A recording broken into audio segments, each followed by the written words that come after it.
我可以问你一个比较敏感的问题吗？中国没有什么敏感问题不可问的。您觉得中国人有足够的人权吗？人权呢，大家很多时候讲是个西方人的话题，是吧？但是事实上，我觉得我们中国在中国共产党的领导下，是真正的实现了人权。Their collective decision, many in the West see it as just a power grab. 这就是东西方思维的差异，政治文化的差异。因为中国共产党非常强调团结，我们认为是要解决问题，他们是派系性不同党派之间的竞争。All the Chinese leaders that I know, at a certain level, they have all been groomed and groomed and trained and trained and trained and planned for decades, in most cases. 集中各方面的智慧，而后达成共识，而不是我反对你，为反对你而反对你。我们是为了解决事情，这就是中国式民主的非常典型的特征。那新疆它的稳定发展啊，是实实在在在这块大地上发生的，这就是我们的底气和信心。美西方的政客和媒体很多是没有来过的，我们在这里生活，我们最有发言权。西藏是从农奴社会进入社会主义社会，短短几十年，跨越上千年，它有充足的生存权、发展权、选举权和被选举权。在抗疫这件事情上，是对我们的自由、民主、人权的中国式的一种的理解。生命安全、身体健康放在首位，这是最基本生存权。没有这个谈什么呢？ I believe very much in the very strong government leadership of China and the Communist Party being able to keep China COVID-free, which is an unbelievable achievement. 交流呢，虽然很难，但是交流又是必须的。谦谦君子，可以和而不同。因此，中国不断地跟你解释我的理解。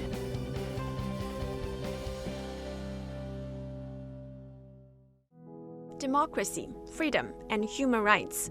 What are your definitions, and how does China compare to the US? I'm Miao, and this is China Chat. In this episode, I came straight to the point with 3 American experts who have lived in China for years to discuss whether the US fears the success of Chinese democracy and why China must follow its own path. Gentlemen, what were your first reactions when we asked you to come for this project? And were there any concerns that could have held you back? And what made you come eventually? I was a little concerned about being used as a political tool and being shown a curated set of interviews and places. But I'm glad that I went because it's important that we have objective views on what's really happening on the ground in China. I'm an independent commentator. I appear on 30 stations internationally. I was not concerned. I think it's important that people around the world understand what average life is like in China. And it was useful for me to see what average life is like in places that I've never had the opportunity to see before, particularly Tibet. And it looked like people were living well there, which is an interesting observation, which I think is something important for people to know. David, how would you define human rights, and what would you call the universal definition of human rights? Well, there's a UN Universal Declaration of Human Rights, which lists a lot of different rights, some of them social, some of them economic, some of them sort of classical liberty rights. And it's also important that people see that they have opportunities for themselves and their children. For me, the definition of human rights is not about voting. It's about getting access to education, healthcare for you and your families.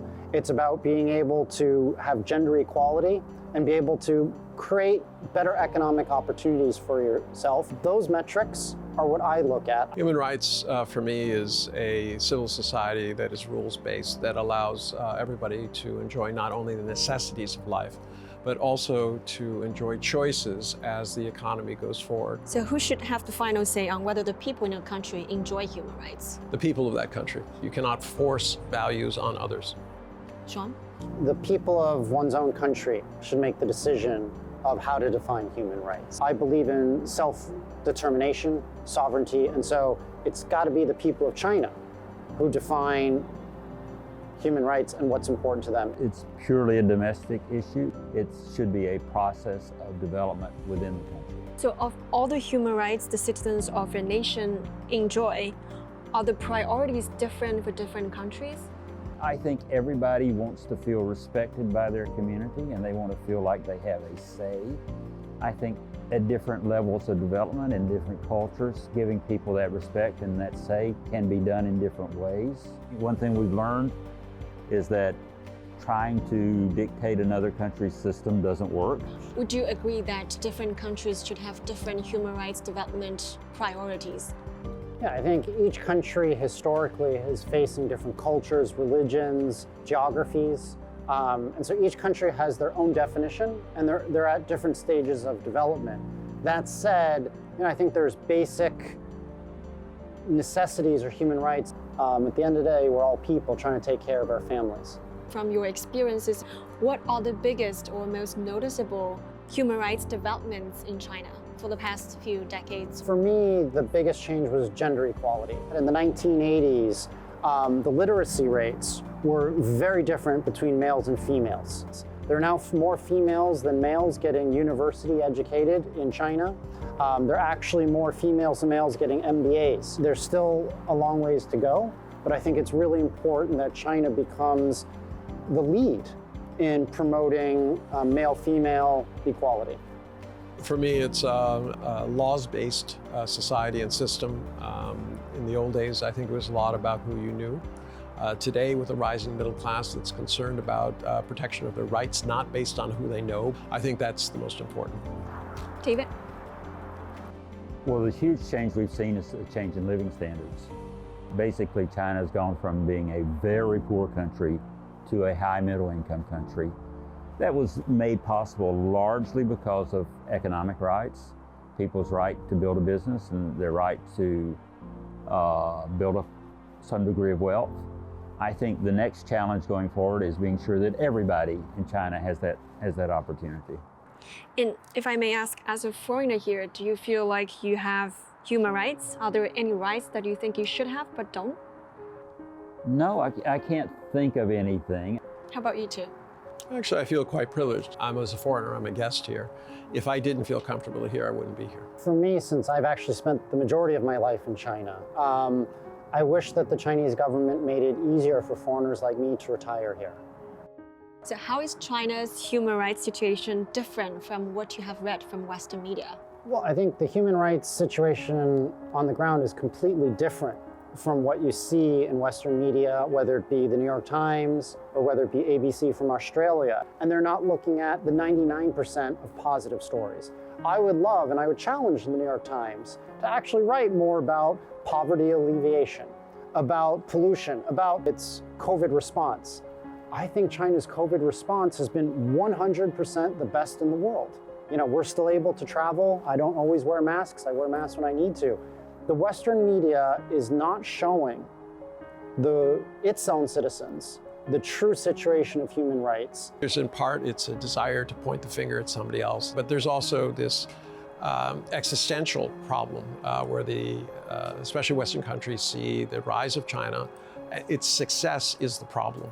If China wasn't a success, we wouldn't be having this discussion. Because it's a success, it does represent a threat to some people's idea of the hegemony of not only the United States as a country, but also the system of a democratic liberal capitalism. Thank you. And David, how is it different from what you read? It's totally different from what I read, but most of the books written about China and most depictions of China are not about the way average people in China live. I don't think I've ever seen a discussion of what's it like to live in Beijing, or what's it like to live in some remote village. And I don't think most people in the West understand that. You would call China's success an existential threat to the US certainty that only by adopting liberal democratic capitalism can a state be successful. It's an existential threat to everything that we believe in, because remember, that is the basis of American exceptionalism that we have because we're bringing the world into the perfect system, that it has given us carte blanche to do anything, including kill other people, assassinate, start wars, whatever is necessary. Do you think China should try harder to explain itself so that the West or the ordinary people in the West would understand China better. So this existential threat issue is out there. In the end, though, that truth through facts, year after year of China improving its economy, improving the livelihood of its people, will speak more volumes than anything that the press, the international press, can say. So what does the human rights situation in China tell you about China's governance, development, and especially civil society? We witnessed that in Zhejiang, in all of these places where people were speaking up and they were making choices about things beyond the necessities. What I saw in this time was that the government, rather than shying away from it, was actually embracing it. They were actually the ones leading. They were the ones who organized the forums that we went to. They were the ones who were supervising the elections that allow people to do that. So I think there are different paths, and that we have to be very careful about imposing our ideas and norms on other cultures. So during our trips, when we asked the locals what human rights are, most of them were immediately saying rights to survival, development, health, education, safety, healthcare. But when we talked to some foreigners, they brought up freedom of speech, freedom of press, freedom of religion. So is it the case that the Chinese people are more practical? You have to think about it. China was just so dirt poor, 30, 40 years ago, that culturally, Chinese tended to be a lot more practical at that stage. Second, I think a large part of it comes to American and Western European propaganda. Every time you see a politician stand up, they say, we need to preserve our democracy.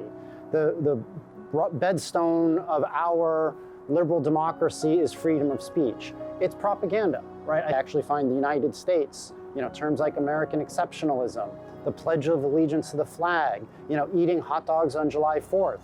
The United States probably employs propaganda more than any other nation in the world today. And so I think culturally it's been so ingrained in a lot of foreigners that freedom of speech, the ability to vote, defines human rights. David, would you agree? Well, I think both kinds of freedoms are important. Economic freedom, the freedom to build up a business, or the freedom to build a better life, that's very important. I also think the ability to feel like your voice is heard and to speak, that's important too. So I don't think you can compromise on either of them.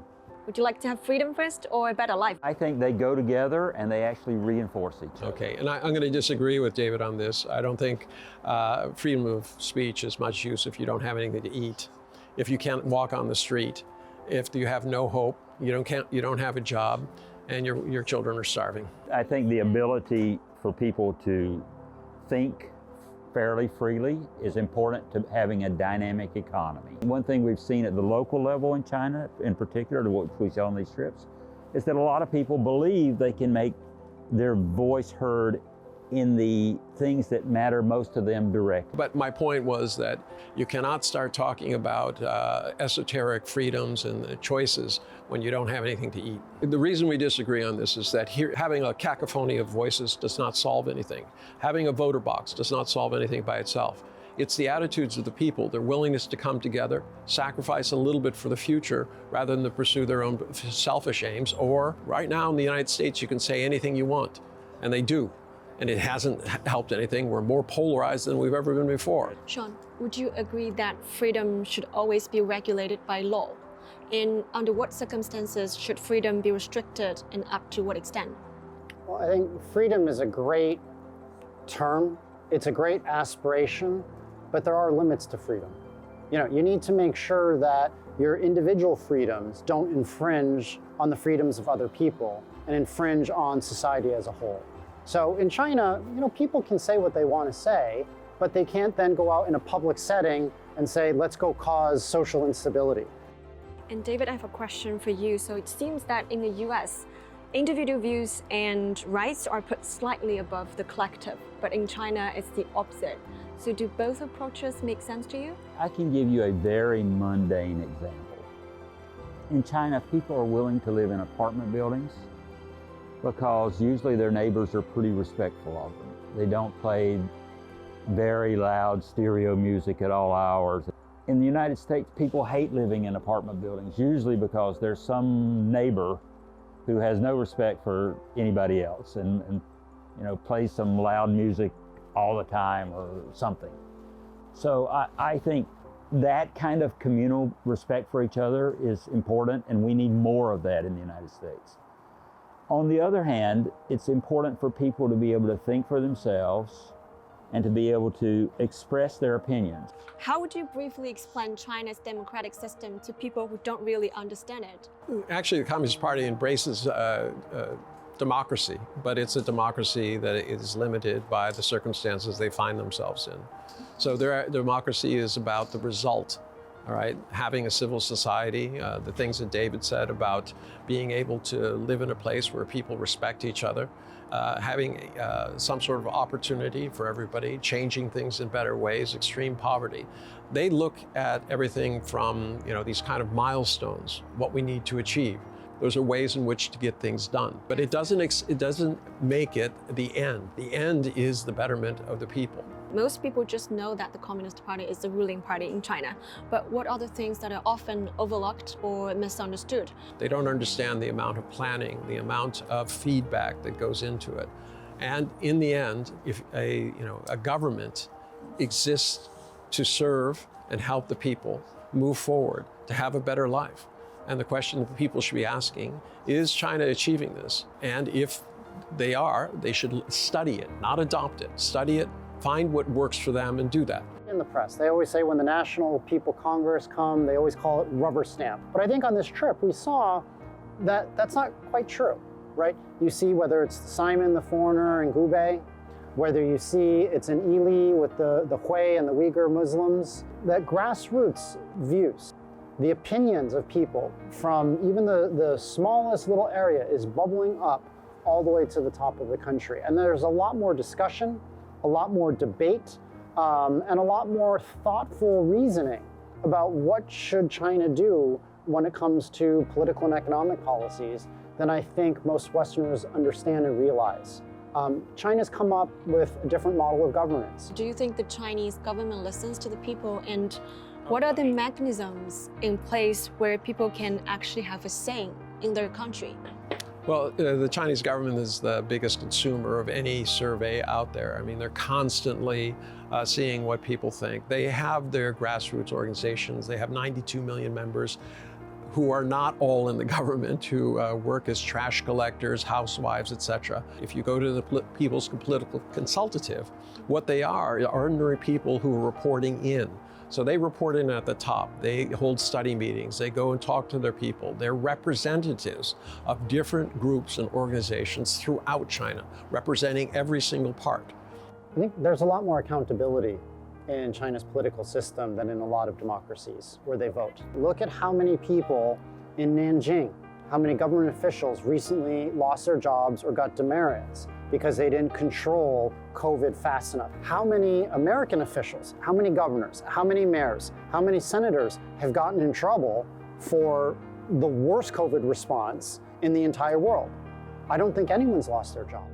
So a system depends on democracy, but it also depends on having accountable leaders, and that's crucial to making a system work. I know you wrote earlier that almost every US president defines themselves in terms of the stock market, whereas Chinese leaders have been defining things in terms of people. Could you elaborate? Well, yeah, I mean, if you look at, it doesn't matter if it's Biden or Trump or anybody, they'll always talk about where the stock market is.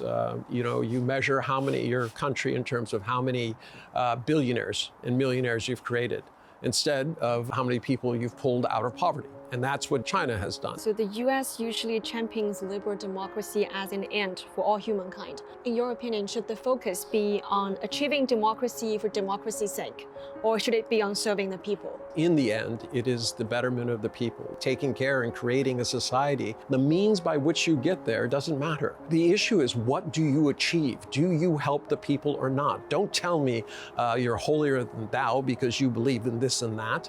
Show me. Show the people. Where are the results? Don't criticize others until you have shown that you can do better than they. Some Western media label China as an authoritarian or totalitarian state. Would you agree with either of those statements?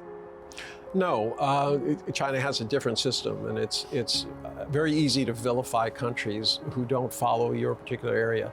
But if you live in China and you understand anything about the government, it is far from dictatorial and totalitarian.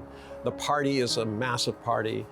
They have everything that you've seen today. It's all about how there's a feedback loop that's going directly into the government, and you've seen what the results are.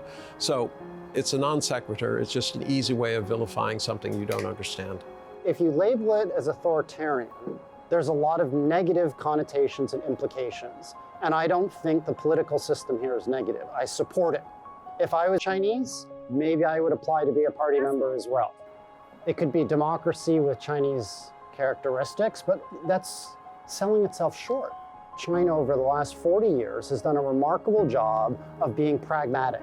And China should be more confident and proud and not trying to pigeonhole or fit what they've done into existing rubrics or definitions of political systems. It sells China short. You said it sells China short, but why don't you think the Americans can accept that China now has a new form of democracy? One, racism, right? The United States is rife with racism. Second, the United States is one of the most militant nations in the history of the world. So whenever it sees a threat to its supremacy, it's going to attack. Then historically, whenever you see one superpower starts to get a rival superpower, that's when tension starts. The United States, really no matter what China does, is going to try to contain it, try to destabilize it, because China's come up with a system that frankly works better for its citizens over the last 40 years than in the United States, where there's been pure economic stagnation for the middle class since I was born in the late 1970s. So a view commonly held in the US suggests that a state cannot be a democracy unless multiple political parties are in opposition to each other.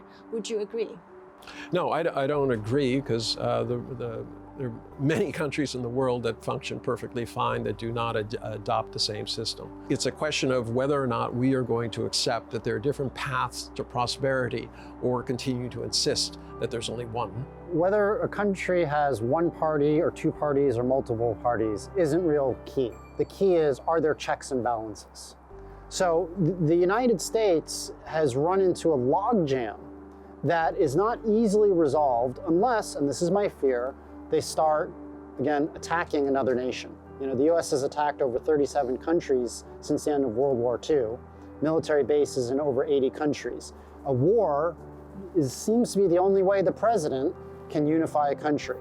China, on the other hand, by having one party, they have checks and balances so far, but they're able to unify all 90+ million party members, all 1.4 billion Chinese, to a goal to improve China and ensure that the needs of the majority are heard. Do you think the Western concept of democracy is being used as a weapon against China? It's not being used as a weapon. It's just seen because China is different, it is therefore a threat. If China was not, it's China's success with a different system which represents a threat to those who believe there's only one system. It's an emotional, faith-based issue. Over the last 70 years, that American definition of democracy, the American liberal democracy, is the only political system that can be adopted, because the America has defined everything else as evil. Every country has developed its democracy based on its culture, tradition, and reality. So what do you think would be the best way to judge a form of democracy? I've given up on judging it. In the Clinton administration, they talked about the responsibility to protect, the responsibility to intervene. I've decided that's impossible.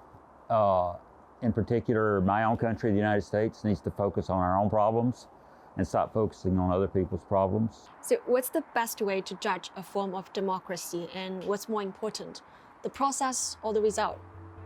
You have to judge by results, but there has to be a process involved. China has both. The issue is understanding how the process works to get those results. But there is also this issue about the future. How do you go transition, and how does the government go forward? And in China's case, you see them adopting these educational programs. Why? because they are thinking about 2060 and how they will achieve, for instance, carbon neutrality. And you cannot do that unless you prepare the people who are now children to be leaders in the future. You know, in my 24 years of living here, I've seen the quality of life of Chinese get better. And I choose to live in China because I think that my quality of life is getting better really because of the Communist Party. China should be proud of the political system, the ideology that it's created, because it works. It's good. It protects and preserves human rights. It makes society better.